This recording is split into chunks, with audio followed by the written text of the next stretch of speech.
Hello, and welcome to your weekly energy report for the week of August 8th through approximately the 14th, 2020. Just to quickly visit the astrology dynamics of this time, we have what we'll be feeling most is Mars squaring Pluto. I'm not going to go too much into the details of that energy because it's frustrating, and it is just basically being in that space of feeling that you have done all of this inner work, that you want so much to apply that knowledge and experience to your path ahead, and that's just not happening yet. Not because we're in a holding pattern of having to revisit things that we've already experienced and worked through, but more because we are sort of in that hanged man space where it's up to us as to whether or not we embrace it and see it as something that we are submitting to voluntarily, or something where we're tearing our hair out and kicking doors that won't open, if that makes any sense.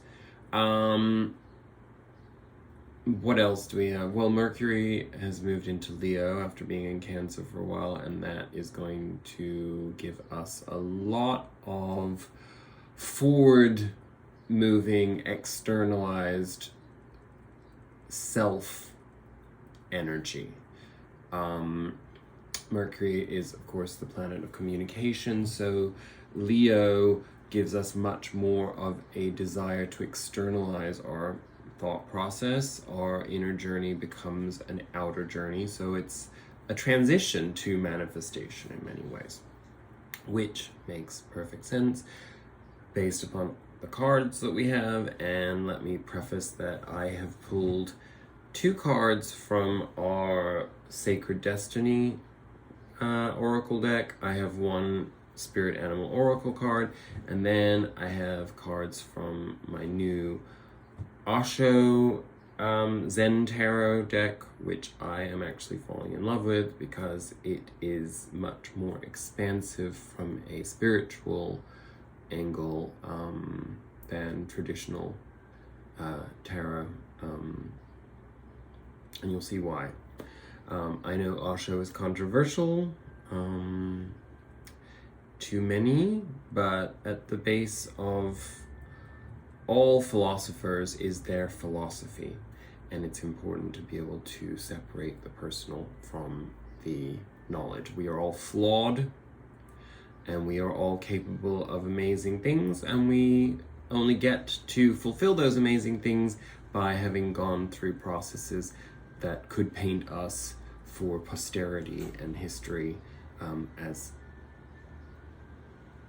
less than ideal, and perhaps even vilified to the point of dismissal in the pathetic cancel culture world that we live in today, which I can assure you will be the death. It is the death now of culture as we know it. So let's get started.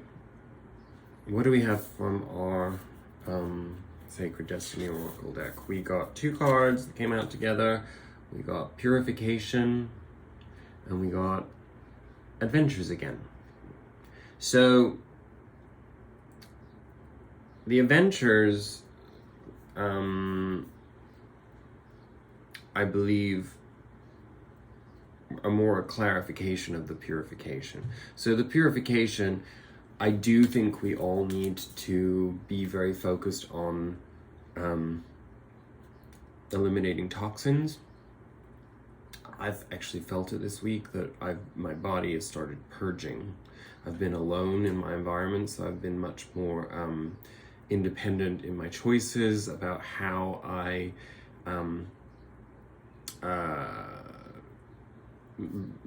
regiment and discipline myself. And that's, listen, I love communal living, and I have there's not a sense of compromise in that, but at the same time, when we're left to our own devices, we can go one of 2 ways. We can either fall into excess and indulgence, or we can go the other way where we become even more aware of what we're actually doing to fine-tune our body into the spiritual instrument that it really is. And so I've been going through that, and the purification comes in the form of toxins externalizing. For example, and I'm sure you really don't wish to know this, for some strange reason, this has never happened to me it happened once many years ago. But it happened just this morning. I was like spending inordinate amounts of time in front of the mirror, as I often do, and discovered that I had a zit under my armpit. In my armpit, should I say, under my arm, which nobody wants to hear about. I get it. It's gross. But, I've been using these natural deodorants for a while, as opposed to the antiperspirant roll-ons that I'm accustomed to using. But when I'm going anywhere or going to be around other people socially, I tend to go back to using the antiperspirant for abundant reasons that you can imagine. Because I'm a human being, and like everybody else, I'm capable of stinking, even in my extreme respect for personal hygiene. So I believe that there was something going on there in that way. But I've also felt it in my head, I felt it in my body, I've been, there's a real sense of purging. So that's on our horizon. So be wary of that, and pay attention to how the things that you eat and drink make you feel. Very often we're always in such a rush that we don't actually take the time to understand the process of our body biologically and emotionally in response to what we put into it or on it. So something to consider. And because it was clarified by Avengers, I'd say that we need to maybe explore. It's not just observation, it's also exploring new ways of approaching self-care, new ways of approaching our emotional output into our environment.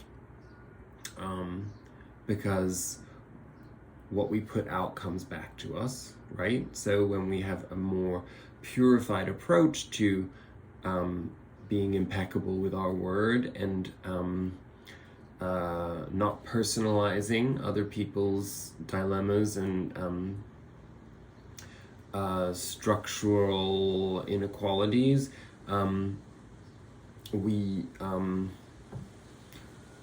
that's also a part of the purification process. As our spirit animal oracle card, we got Stag Spirit, take the lead, number 58. I'm going to read the oracle message for you from this one because I usually find with the animal oracles, I don't really necessarily get a lot from the card without reading the message. Whether or not you have set your intention to lead, you may have found yourself suddenly called to step up to the forefront of your life. Stag Spirit is a reminder that now is a time to heed the call to be sure, strong, and compassionate. Others will look to you, and you have it within you to see through the eyes of Stag Spirit and walk with confidence as you take on the responsibilities that are yours now and model integrity in all that you do and in all your relationships. Be willing to see the best in others so that your compassionate heart keeps you on the right path.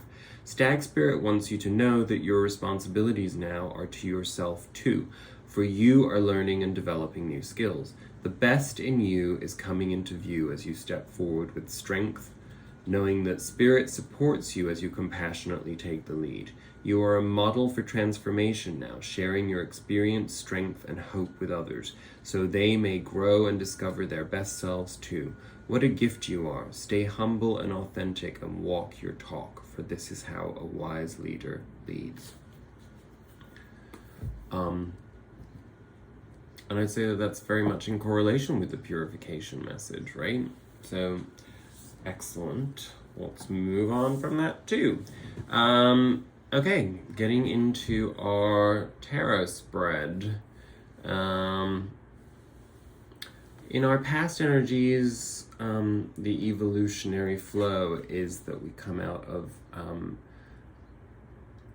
this card, letting go. What I love about these Osho Zen cards is that they give us a different perspective. And I will tell you what the cards are in the traditional tarot so that you can get a little bit of a sense of the differences in there. But letting go is the Eight of Cups. So there is a commonality with the traditional tarot in the sense that in the traditional tarot we see the figure walking away from the Eight Cups that he or she is leaving behind. In this case, we're much more in the Zen flow of nature. So what we see is we're allowing the dewdrops to fall off of the lily leaves or whatever they are. I'm so not a nature person in that way, I apologize. But it is more along the lines of the idea of water off of a duck's back. It's like walking away, sure, but it's more being in observation of that process. And what are we letting go of? What have we let go of? Because this is our past energy. Well, that's going to obviously be very much a personal perspective for you, but I think collectively we are letting go of attachments to belief systems that no longer really serve our evolutionary process moving into fifth dimensionality. And it's interesting because it's followed by the Three of what is that? Pentacles. Again, very interesting that the Pentacles, which are the earthy cards, are represented by a rainbow.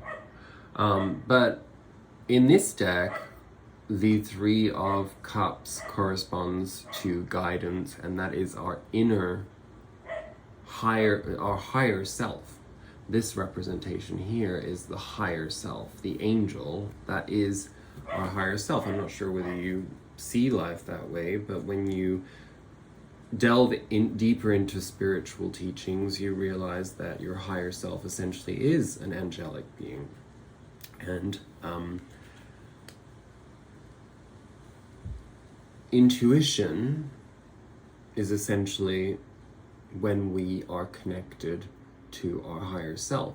Now, the more we purify, the more connected we become to our higher self. That's why meditation is such an essential practice in spiritual ascension, because it allows us to open our mind to infinite possibilities. You know, we get bored and feel trapped in our lives when we're in the mundane and the material all the time, but the truth is that we have every tool at our fingertips to move beyond that feeling of entrapment. And the cards tell us that we've been on that journey because we got the Five of Pentacles in reverse. Now, in this deck, I'll turn it up right for you. The Five of Pentacles is called the Outsider, which I think is a really much more interesting dynamic to represent this card, because it's the poverty consciousness card in the traditional deck. It's you know, when the two figures are walking past the stained glass window of a church and choosing not to go in because they're staying in their poverty consciousness. This is more like being in a prison of our own creation. I mean, if you really look at it, this child, if he or she were in their playfulness, they could climb over that gate. But they're seeing the gate and the lock as being entrapment. So being in contact with our higher self has allowed us to break free of this this concept, which in turn has led us, just as you're reading this, as you're watching this, moving into this energy, the Two of Wands, which in this deck is called Possibilities. And, you know, the eagle surveils the land to, from the sky in complete freedom and with endless possibilities and endless sources of nourishment, and with that sense of freedom of flying over everything and being above everything. So when we are in tune with our higher self, all of those mundane, materialistic restrictions and feelings of lack disappear. And boy, oh boy, is it true, but how fucking hard is it to stay in that state when we're in between 3D reality and 5D reality? Because at the end of the day, it's true. We have to make a living. We have to integrate socially. That's also, these things are a part of the human experience, and they're also part of the spiritual experience. So it's tricky. And how do we get there? Moving into our present energies. Going with the flow. This is the Ace of Cups in the traditional tarot, and I think it speaks for itself. I've never actually even thought about the Ace of Cups as being going with the flow, but I suppose the idea of it being an emotional opportunity that comes forth, it's basically accepting the emotional experience when it presents itself. Because if we didn't accept it, nothing would happen, right? So going with the flow, for those of us, and I believe we are many right now, who are perhaps occasionally desperately anticipating some form of reintegration into social infrastructure, this is our advice right now. Stop planning, stop trying, and whatever comes up, go with it. You can create opportunities for yourself too by just going places that you wouldn't normally go, or speaking to people that you wouldn't normally speak to, or, you know, when you do speak to people regularly in your life or connect with them regularly, approach it differently. Have a different approach to topic. Think about it in advance of your conversation. Like, how can I have a more expansive, broader opportunity to share with another person. And from being in that flow, we move into experiencing, which is the Three of Wands in the traditional deck, and this is also being at what it really represents, and what I love in this visual interpretation is when we have done the work. You know, the idea is that there's always harvest, but we don't know what we're going to reap, right? From our in our harvest. So the openness of going with the flow, and therefore detaching from outcome and expectation, gives us an infinite source of abundance. It's also an encouragement to be at one with nature in your environment, you know. Stand outside, ground yourself by removing, oh hello, by removing your shoes, and do you want to come and see everybody? This is not my kitty cat, but it's we're very bonded, Charlie and I. Well, you can go down. Anyway,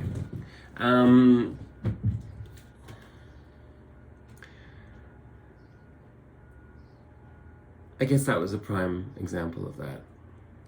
You know, things just come into our environments when we're grounded. I think I was saying, you know, take off your shoes, go stand outside if you can,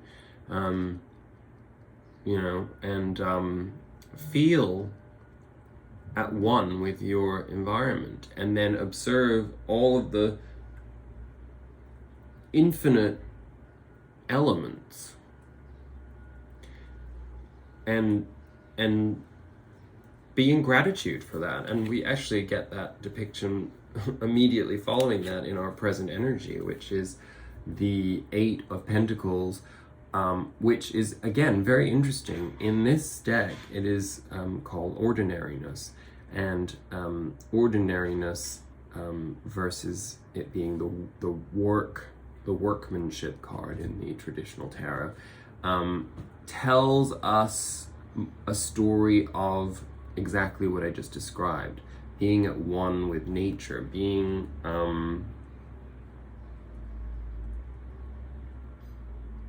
communing with nature, you know. Communion is actually what work is meant to be.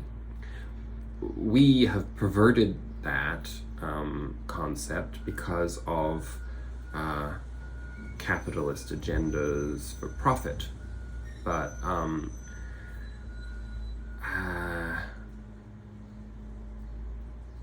that's something to think about, right? What does work represent for you? And how can you change that if it's problematic? I'm sorry for all the noise in the background, but there is road work going on out there. But hopefully you're hearing the rustling of the leaves in the wind, as opposed to just focusing on the dogs barking and the unfortunate sound of whatever the heck that heavy machinery is. In fact, I will get up and turn it, close my window now. I won't be editing this, so apologies.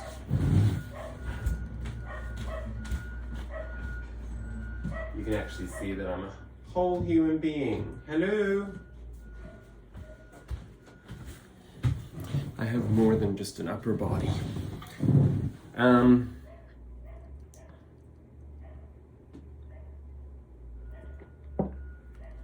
Moving into, oh no, we still have one transitional card from our present into our future energies, and that is number 12, New Vision. In the major arcana of a normal deck, this would be the Hangman.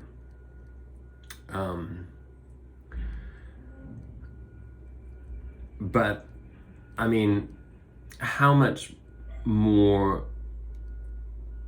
potent is this concept of the Hanged Man as New Vision? It is holding space for spiritual alignment with new opportunities, both energetic and material. So far, the message that we've gotten is all about doing, all of the inner work that we've done has led us into a place of opportunity now. But the thing is that the opportunities are not things that what we're having to learn is, seeking opportunity is counterintuitive to life as it is intended to be, which is to be in flow with nature and with our environment. Possibilities, of course you have to do some things. You know, you can't sit in a cave, like, you know, expecting, you know, all kinds of opportunities to just show up in front of you. I mean, they may be opportunities like a scorpion coming and stinging you or something, but you know, it's so important to step out of expectation. You know, how do you envision your path? How do you envision your purpose? Is it all driven by a specific way of seeing the outcome of your efforts on your journey? Or are you able to receive new concepts, new dynamics, new evolutionary techniques to attain more purification, more self-awareness, more flow with what we perceive as the outside world, which, you know, the more we purify and the more we are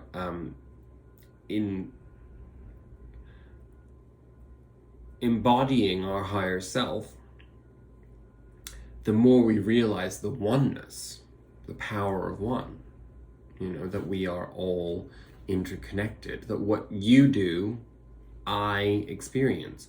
What makes you suffer makes me suffer too.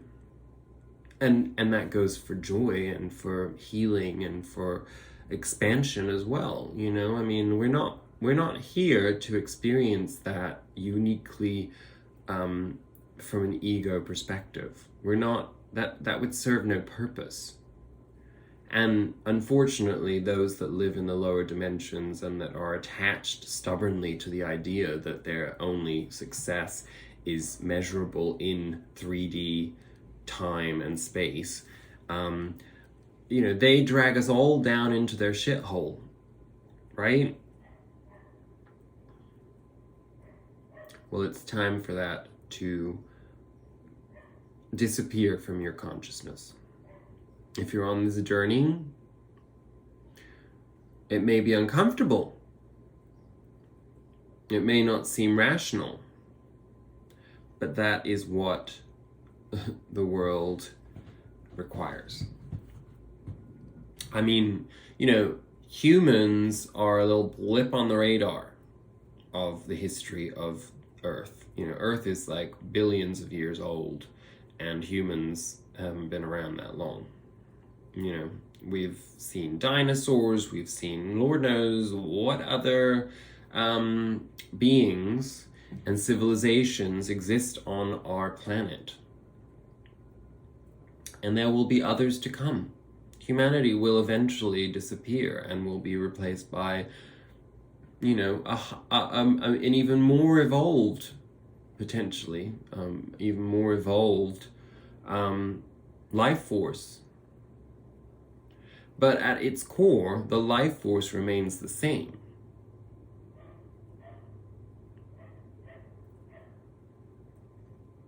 And we are simply tools of that life force on our terrestrial journey while we're here incarnating, to be in flow with what the earth offers us, which takes us from that new vision energy into our immediate future, and we get the rebirth card, which is wait, what is that? Swords. It's the 10 of Swords. Is it? Yeah. Sorry, it's I'm getting used to this new deck too. So the 10 of Swords, again, a much more interesting depiction of that. as rebirth. Certainly much more uplifting. And it's interesting because, of course, the Ten of Swords is a rebirth, but it's depicted as, you know, somebody having 10 swords in their back and like looking to the horizon, you know, understanding that they will,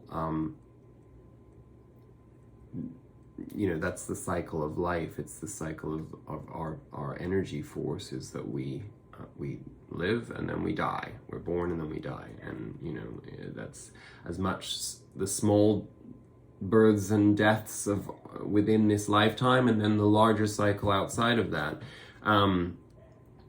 But in this particular card, we have the depiction of the lion on the camel's back and the child on the lion's back. And what does this represent? Well, it's from Nietzsche, and I can't remember the name of the book that it's taken from, but basically the elemental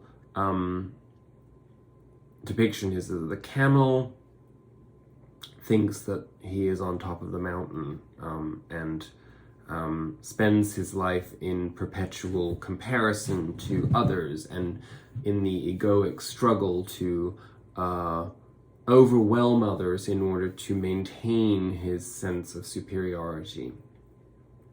The lion, in turn, individuates from that and then is caught in his own strength and his own the process of separation from the collective. Well, it's not from the collective, but from the participation in the illusion of the collective in the material sense of society. And then in turn, he, or well, in this case it is a he, but you know, there's obviously no gender attached to these, in turn eventually evolves to become the child. And the child is the return to innocence. It's the understanding that only in receptivity do we evolve and grow on our soul journey. And that moves into, you know, innocence and playfulness, which of course the cards are always full of their little winks.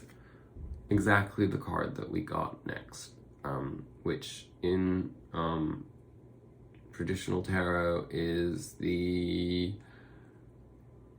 Page of Wands. Is it the Page or the Knight? The Page of Wands, yes.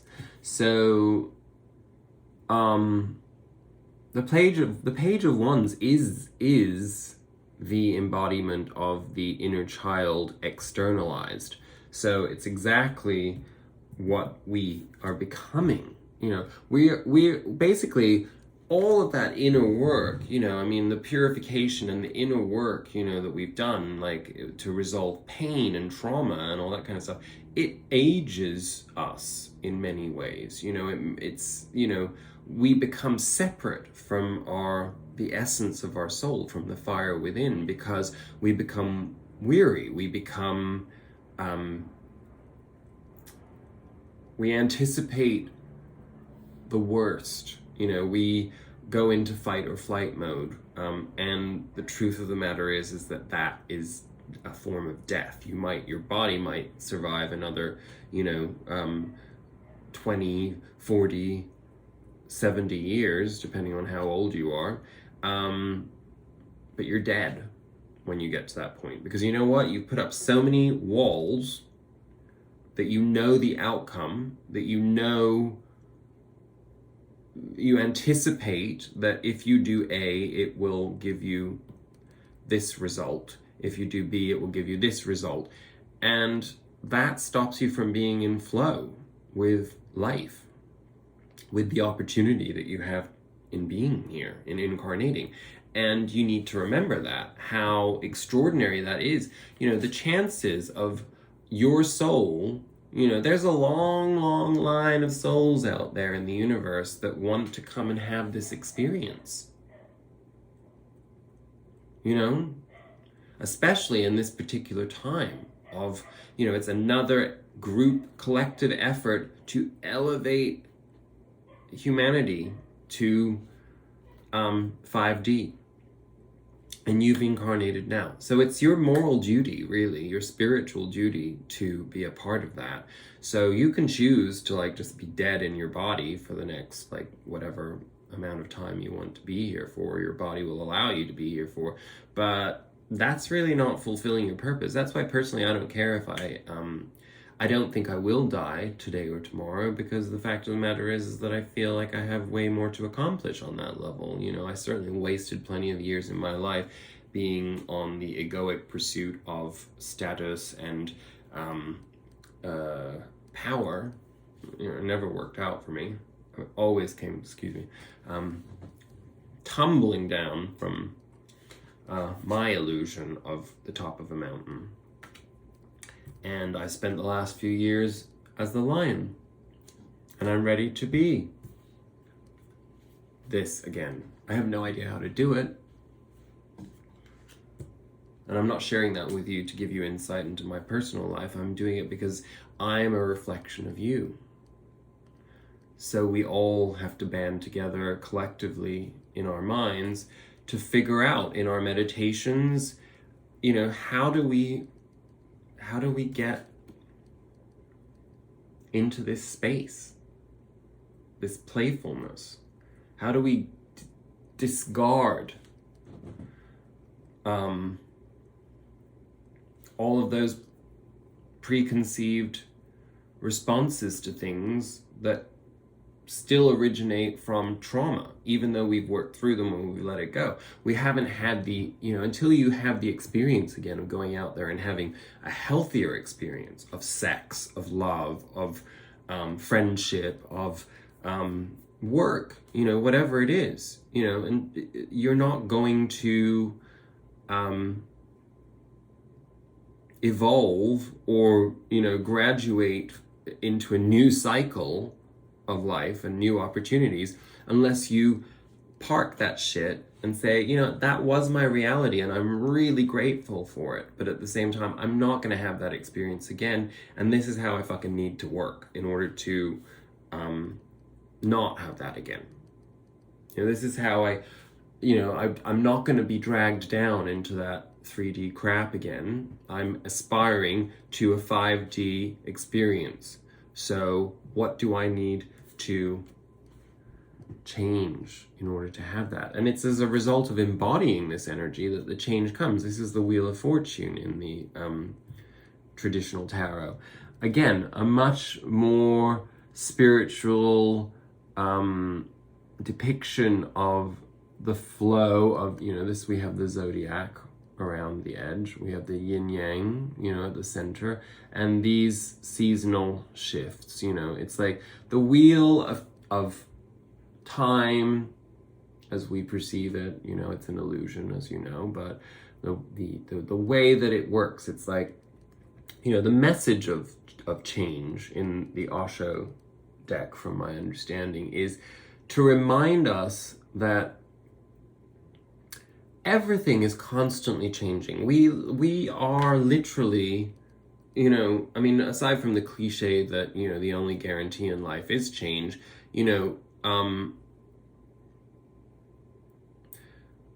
you can feel amazing one morning when you wake up and feel like crap by the end of the day. But why? And you know what? I'm going to actually read from the book, because I think that it's a very pivotal piece of information for us. Let's see, where is it? 22. Okay, so here goes. Life repeats itself mindlessly. Unless you become mindful, it will go on repeating like a wheel. That's why Buddhists call it the wheel of life and death, the wheel of time. It moves like a wheel. Birth is followed by death. Death is followed by birth. Love is followed by hate. Hate is followed by love. Success is followed by failure. Failure is followed by success. Just see. If you can watch just for a few days, you will see a pattern emerging, a wheel pattern. One day, a fine morning, you are feeling so good and so happy, and another day you are so dull, so dead that you start thinking about committing suicide. And just the other day, you were so full of life, so blissful that you were feeling thankful to God, that you were in a mood of deep gratefulness. And today there's a great complaint, and you don't see the point why one should go on living. And it goes on and on, but you don't see the pattern. Once you see the pattern, you can get out of it. And our outcome of all of this that we've just been discussing, we got 2 cards, well, 1 and then it was clarified. So we got, oh, the wrong one. We got comparison, which is the 5 of Swords, clarified by tuning in, which is the 4 of Cups. And both of these are brilliant depictions that take away from that gnarly negativity of the regular tarot deck. And I'm going to adopt these philosophies and interpretations more and more as I move forward in my practice. So the 5 of Swords, of course, in the traditional deck is the idea of the false victory. It's like an egoic victory, and it doesn't necessarily advance us at all because it usually leaves us alone and alienated. In this case, we focus on the idea of comparison, that 2 things that can serve exactly the same purpose are so different, but that we would judge from our human perspective, that we judge one over the other. Bamboo versus oak, you know. We know that both are incredibly strong. But materialistically speaking, when we look at capitalistic ways of interpreting using elements of Earth in order to market them, I can guarantee you that there'll be philosophies of one being better than the other, and that's a human interpretation. It's not nature's interpretation, because nature doesn't go around like, you know, the oak doesn't like look at the bamboo and go like, oh, you're inferior, and why are you green, you know? Those are our projections. You know, I mean, I'm not explaining that well, but I'm sure you understand what I'm saying. In other words, when we step out of that, it's sort of the same principle as this. You know, when we step out of that sense of comparison, when we see that everything is useful in inequality, that you have as much of a purpose on this planet as I do, that we all have access to infinite knowledge and infinite energy,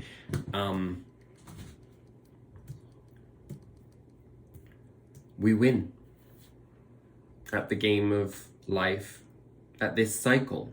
And you won't remember it, but you will get to bring that experience with you if and when you incarnate again.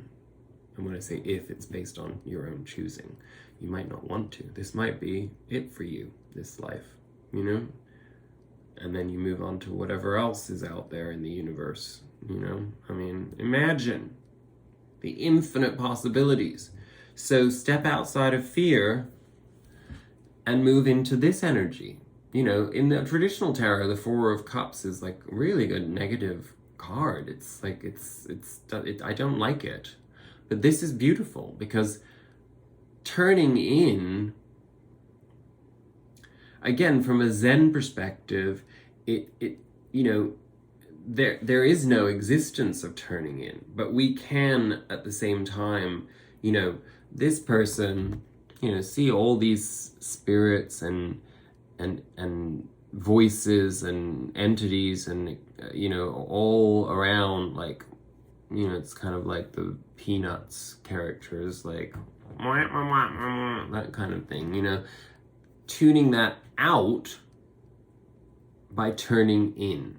But that's a constant state of mind when we're on a path of enlightenment and spiritual elevation. You know, if we want to raise the frequency, we have to constantly be in this state. And you know, it is difficult to always be in that state, but it's certainly something to aspire to when we know, and I can guarantee this for you, that this unlocks the keys to the universe. And I'm on that journey as a little Neanderthal as much as you are. But we have the tools, and there's always, if we're curious and open, there's always new sources of information, new opportunities to educate ourselves, to learn, to grow, to expand, to experience. And it's not always going to be fucking hunky-dory, fun and glory, you know? It can be painful, but no risk, no glory. That is an essential spiritual mindset. It's not a materialistic one. It's been co-opted by lower frequency interpretations, and it's up to you to decide to embody that and take the lead and be the embodiment of it for others to see, because we do lead by example, and that is exactly where our strength lies.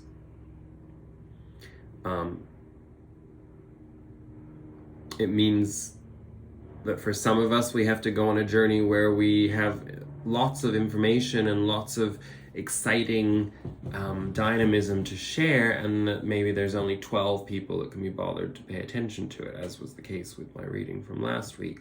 But I really don't care anymore, because it will be there for everyone to receive when they feel like it, if they ever feel like it. And if it's not me, somebody else will deliver that message. I have to step outside of my own ego on that level. And one day there may be 10,000 people that watch my video, and it won't really make a world of difference to me personally, I guess. It might give me more opportunities, and that would be nice, because I'd love to be able to have more impact, but